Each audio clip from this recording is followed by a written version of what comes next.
नमस्कार, news nation पर Okinawa presents Hindustan का सपना वर्ल्ड कप अपना इन एसोसिएशन विद प्रिंगल में आपका बहुत बहुत स्वागत है। मैं हूं आपके साथ चिराग सुखीजा, मेरे साथ अखिल गुप्ता और अंकिता मिश्रा मौजूद है। और आज भारत ने दिखाया है कि ये नया भारत है, ये गिरकर उठना जानता है, ये बार बार गिरकर उठना जानता है। और जितनी बार आप इस भारत को गिराने की, दबाने की कोशिश करोगे, उतनी ही बेहतरीन ये जीत है। उतनी ही बेहतरीन ये जीत इसलिए भी है क्योंकि 6 लगातार मैच वर्ल्ड कप 2023 में भारत ने जीत लिए हैं। और ये जीत खास इसलिए भी है क्योंकि इंग्लैंड को हराया है, डिफेंडिंग चैंपियंस को हराया है, 20 साल के बाद वर्ल्ड कप में हराया है। ये जीत अपने आप में खास है, बहुत मायनों में। उस पर चर्चा करेंगे, रोहित शर्मा पर बात करेंगे, सूर्य कुमार यादव पर बात करेंगे, मोहम्मद शमी पर बात करेंगे, जसप्रीत बुमराह पर बात करेंगे, क्योंकि अंग्रेजों को धूल चटाई है और सेमीफाइनल की टिकट कटाई है। अखिल, पहला कमेंट चक दे इंडिया। मैं बड़ा खुश हूं यार, जिस तरीके से इंग्लैंड को हराना, 229 रन बनाए थे।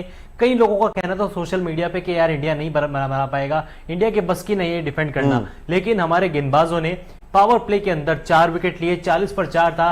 वहीं मैंने कह दिया था आपसे कि मैच इंडिया के हाथ में है। कमर इंग्लैंड की टूट चुकी है और जो टीम पहले ही बैसाखियों के सहारे चल रही हो, वो क्या 230 बनाएगी?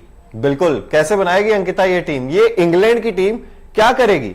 बिल्कुल, क्योंकि जब विराट कोहली आउट हुए थे और शुभमन गिल आउट हुए थे तो एक वक्त लग रहा था कि स्कोर जो है वो ज्यादा नहीं बन पाएगा। लेकिन फिर भी हमारे गेंदबाज इतने कमाल की गेंदबाजी करते हैं। शमी है, वहां पर बुमराह है और पहला विकेट ही बुमराह ने लिया लगातार, 2 विकेट चटकाए लगातार। तो यहीं से उम्मीद बन गई कि भाई, जैसे अखिल ने कहा कि 40 पर 4 विकेट हो गए थे और वहीं से हम मुकाबला जीत गए थे। और 20 साल बाद, जैसे चिराग ने कहा, कि बहुत बड़ी खुशी मिली है टीम इंडिया को और भारत को भी बहुत अच्छी जीत मिली है। और सेमीफाइनल की टिकट कटी गई और लगातार 6वीं जीत है। तो अब मुझे लगता है कि अब तो लगातार हम जीत ही जाएंगे। बिल्कुल, क्योंकि देखिए यहाँ पर बहुत सारी, कोई बात बोल रहा था कि इनको दोबारा सेकंड इनिंग्स करवा दीजिए, फॉलो ऑन दे दीजिए, फिर भी हार जाएंगे। मतलब क्या है ये क्या है? 100 रनों से टीम इंडिया ने इस मुकाबले को जीता है। और मुझे भी लग रहा है कि अगर आप फॉलो ऑन दे दोगे तो 100 नहीं बना पाएंगे। अभी मुझे शर्म आ रही है इनको डिफेंडिंग चैंपियन कहने में यार, इनको डिफेंड करते हुए। हर टीम जो भी डिफेंडिंग चैंपियन होती है वो अपने कुछ तो रुतबे के साथ खेलती है यार। भले ही आप क्वालिफाई कर पाओ, सेमीफाइनल में ना कर पाओ, लेकिन इनकी टीम का कंपटीशन बांग्लादेश से है। ये कह रहे हैं कि आप जितना खराब खेलोगे हम आपको उतना ही खराब खेल के दिखाएंगे, हम आपको बीट करेंगे। इनकी जो जंग है ना, वो बांग्लादेश के साथ नजर आ रही है। लेकिन क्या संघर्षपूर्ण पारी रोहित शर्मा ने खेली, एक एक रन के लिए। जैसे जैसे एक एक रन बन रहा था, दर्शक तालियां बजा रहे थे, पूरा देश तालियां बजा रहा था और वो पारी ताली बजा रहा था। मैं तो भाई मतलब गदगद हो गया यार मैं ये वाला मैच देखकर। मतलब यार इतनी शानदार जीत, लो स्कोर को आप डिफेंड कर रहे थे और उसके बाद ऐसी गेंदबाजी। एक वो श्रीलंका वाला फाइनल आपको याद होगा, एशिया कप का। और यहां पर मतलब तेज गेंदबाज जब टीम इंडिया के चलते हैं ना, तो फिर बल्लेबाज कोई सी टीम का हो, वो चलेगा नहीं। और चिराग, हम कल भी बात कर रहे थे कि अगर टीम इंडिया हर मैच चेस करके ही जीती है और उन्हें ये स्टेप लेना पड़ेगा कि भाई पहले हमारी बैटिंग आया और आज बैटिंग का भी टेस्ट हुआ। खैर, यहाँ पर मतलब श्रेयस अय्यर की अगर हम बात करें तो लगातार उनकी फॉर्म जो है वो निकलकर सामने नहीं आ रही है। तो कुछ आज मुझे लगता है श्रेयस अय्यर की बात हम लास्ट में करेंगे। बिल्कुल, ठीक है, लास्ट आज सबसे पहले बात होगी जीत की। सबसे पहले बात होगी जसप्रीत बुमराह की, सबसे पहले बात होगी मोहम्मद शमी की। आज गेंदबाजों की बात कर लेते हैं। और क्योंकि देखिए अखिल जी, वो एक समय लग रहा था डेविड मलान, जॉनी बेयरस्टो, तूफान आया था शुरू में यार, लगा ये मैच शायद ये दोनों बल्लेबाज जल्दी खत्म कर देंगे। लेकिन वो मैजिकल डिलीवरीज जसप्रीत बुमराह की, सबसे पहले डेविड मलान, वो उनको बोल्ड किया और उसके बाद अगली गेंद पर जो रूट, क्या शानदार गेंद थी, शानदार गेंद थी। विकेट बनाए थे वो मोहम्मद जसप्रीत बुमराह ने, लगातार परेशान किया। अंदर आती हुई गेंदें, चाहे मलान को आउट करना, और जो रूट वाली डिलीवरी तो बेहद ही शानदार थी। लेकिन इस मैच का सबसे बढ़िया जो विकेट मुझे लगा वो बेन स्टोक्स का था। मतलब 5 गेंदें टप्पे पर उनको परेशान किया, अंदर आती हुई गेंद, हाव भाव उनके एक्सप्रेशन बिल्कुल अलग हो चुके थे बेन स्टोक्स के। और 6वीं गेंद आती है, मिडिल स्टंप उड़ा के ले जाता है। 6वीं नहीं, वो प्रेशर लंबा था, लगातार मैं आपको बताऊं, लगातार 15 डॉट गेंदें डाली और 16वीं गेंद वो जो बेन स्टोक्स का विकेट था आया। इंग्लैंड की टीम प्रेशर फील कर रही थी, पीछे हटे बेन स्टोक्स और ऊपर से मारने की कोशिश कर रहे थे, लेकिन वो शमी है यार, आपको पूरा विकेट ही छोड़ दिया था। मतलब स्टंप्स के आगे से बिल्कुल हट गए। सोचा था कि थर्ड मैन के ऊपर से खेल दूंगा, लेकिन तो क्या सोच रहे थे? गली क्रिकेट चल रहा है, बिरयानी खा के आता है हमारा शमी। आज तो गेंदबाजों ने देखिए मतलब महफिल लूटी है, क्योंकि शमी लगातार दूसरा उनका मैच है और इन्होंने कमाल की 4 विकेट चटकाए। 2 मैचों में 9 विकेट ले चुके हैं। 2 मैचों में 9 विकेट। और जिस तरीके की पारी आज टीम इंडिया ने खेली है, थोड़ी सी मैं कहूंगी बैटिंग में वो डेप्थ नजर नहीं आई है, लेकिन फिर भी गेंदबाजी, यही होता है अखिल और चिराग की, आपका टीम गेम। अगर मान लीजिए अगर बैटिंग नहीं चली तो आपकी गेंदबाजी अच्छी वहां पर होनी चाहिए, और आज गेंदबाजों ने अपने आप को प्रूव किया है। और स्टार्टिंग में लग रहा था कि जैसे डेविड मलान और जो पार्टनरशिप उनकी थी वो तोड़ने में थोड़ी सी मुश्किल नजर आई, लेकिन जैसे 2 विकेट चटके उसके बाद तो लगातार विकेट की झड़ियां लगी। बल्लेबाजी भले ही ना चली अंकिता, लेकिन इस विकेट पर 229 रन लगाना ना 329 से कम नहीं था, बिल्कुल, क्योंकि बहुत ही धीमा विकेट था। आउटफील्ड उससे भी ज्यादा धीमा था, उसके बाद भी 229 बोर्ड पर लगा दिए। मैं तो तारीफ करूंगा बल्लेबाजों की, खास तौर पर रोहित शर्मा की। बड़े मैचेस में हम हमेशा देखते हैं कि विराट कोहली थोड़ा सा डगमगा जाती है उनकी पारी। खैर किंग कोहली हैं, उनकी तुलना मैं नहीं करूंगा, लेकिन जिस तरीके की पारी रोहित शर्मा ने खेली, प्रेशर को एब्जॉर्व किया उन्होंने। उसके बाद सूर्य कुमार यादव, उनका भी जो 81 है ये किसी 181 से कम नहीं है मेरे हिसाब से, 87 है जितना भी है। तो मेरे हिसाब से देखिए जो रोहित शर्मा की पारी थी वो किसी शतक से कम नहीं, बिल्कुल नहीं थी। बिल्कुल नहीं उसके थी। बाद और सूर्य देखिए कुमार विराट यादव की कोहली भी के तारीफ चेहरे करनी पर वो पड़ेगी। स्माइल, हमने 0 पर जब वो आउट हुए थे वो स्माइल अलग थी, वो फ्रस्ट्रेशन अलग था, लेकिन उसके बाद जब विकेट्स गिरते गए, यहाँ पर गेंदबाजों को उन्होंने गले लगाया, शमी को आकर गले फ्लाइंग लगाया, किस दे रहे थे, हाँ शमी फ्लाइंग को। किस दे रहे थे और मतलब उनका दिल खुश हो गया। चलिए वो स्माइल हमने देखी, क्योंकि सोशल मीडिया पे अब रील्स बनने लगी होंगी विराट पे भी कि वो सैड स्माइल से, अभी ट्रांजिशन का जमाना है आज। हाँ वो जो मतलब आप देखते हो वो ना कहते हैं ना transition? जज्बात बदल दिए, हालात बदल दिए। वो जो फ्रस्ट्रेशन थी जो डक पे आउट हुए, और उसके बाद वो जो इंग्लैंड की जो आर्मी थी उसने बहुत मीम्स बनाए, और डक के ऊपर विराट कोहली का चेहरा लगाकर वो कोहली का बहुत चेहरा। मीम्स बना रहे थे। लेकिन अब मीम्स बनाइए आप, इंग्लैंड बन रहे वालों हैं, जितने memes देख बन रहे हैं।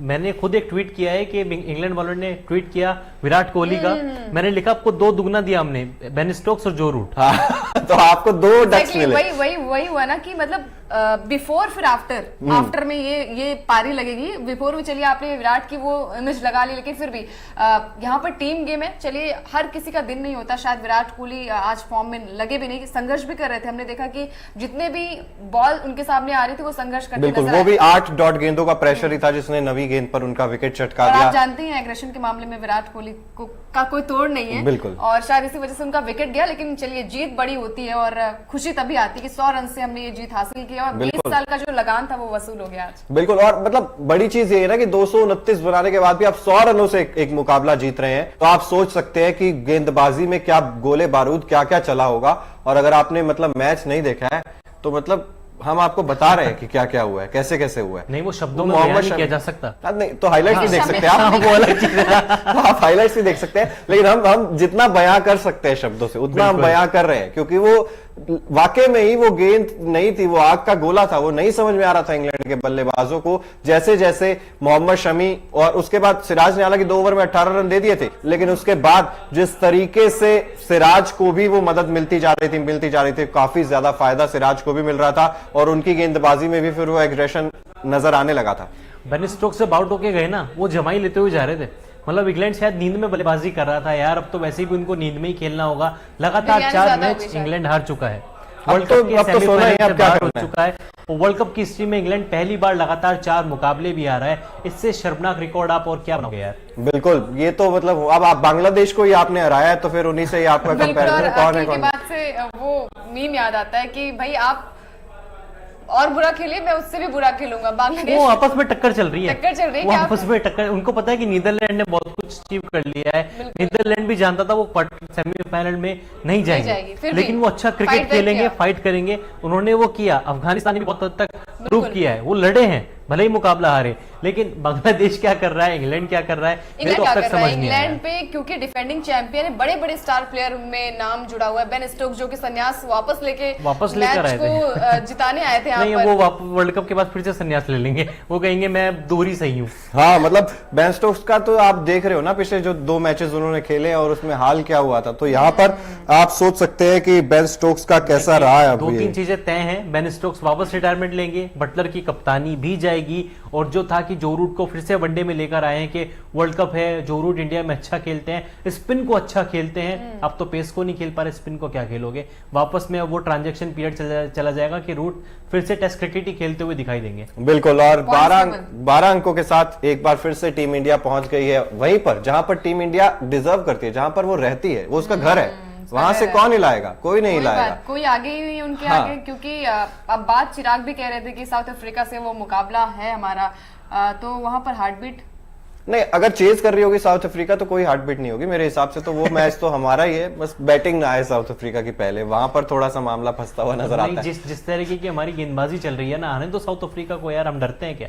क्या बात है, ये अप्रोच टीम इंडिया की है और अखिल जी की भी है। जी हाँ, हम उनको मुंह पे देंगे, हम डरते नहीं है। हाँ, डरते नहीं है। और मुक्का लाख, तलवारें, छुरियां सब चलेंगी, हम जीतेंगे वो देखिए मैच। न्यूजीलैंड को हराया था 20 साल बाद और आज फिर से इंग्लैंड को हराया 20 साल बाद। तो भैया रिकॉर्ड्स तो बहुत ज्यादा बन रहे हैं और वर्ल्ड कप भी अपने घर आने वाला है फिर वर्ल्ड तो। कप भी अपने घर आ रहा है, 20 क्योंकि सालों बड़ी-बड़ी का। टीम्स को हमने हराया है तो वर्ल्ड कप तो हमारा ही हाँ, होगा। 20 सालों का संयोग पूरा हो चुका है। और लेकिन इस 12 वर्ल्ड कप साल में तो वाला इंग्लैंड तो मेरे हिसाब से बड़ी टीम वाला टैग Competition आप में नहीं नहीं कह थी। सकते। आप बड़ी टीम वाला टैग भी नहीं लगा उन पे तो। बड़ी टीम इस वजह से क्योंकि डिफेंडिंग चैंपियन थी जब स्टार्टिंग के मैचेस खेल रहे थे तब। और वही मैं अब बात तो करना नहीं। चाह रहा था अखिल कि क्या ये चीज देखने को मिल रही है कि इंग्लैंड की टीम क्या बैकफायर कर रहा है, क्या उनकी अप्रोच ही उनके ऊपर बैकफायर कर रही है, क्या ओडीआई क्रिकेट की जो नब्ज है उसको पकड़ने में कामयाब नहीं हो पा रही है इंग्लैंड नहीं, की इस टीम। बात में कोई शक नहीं है कि ये टीम सबसे बेस्ट वनडे क्रिकेट खेलती है, मानोगे?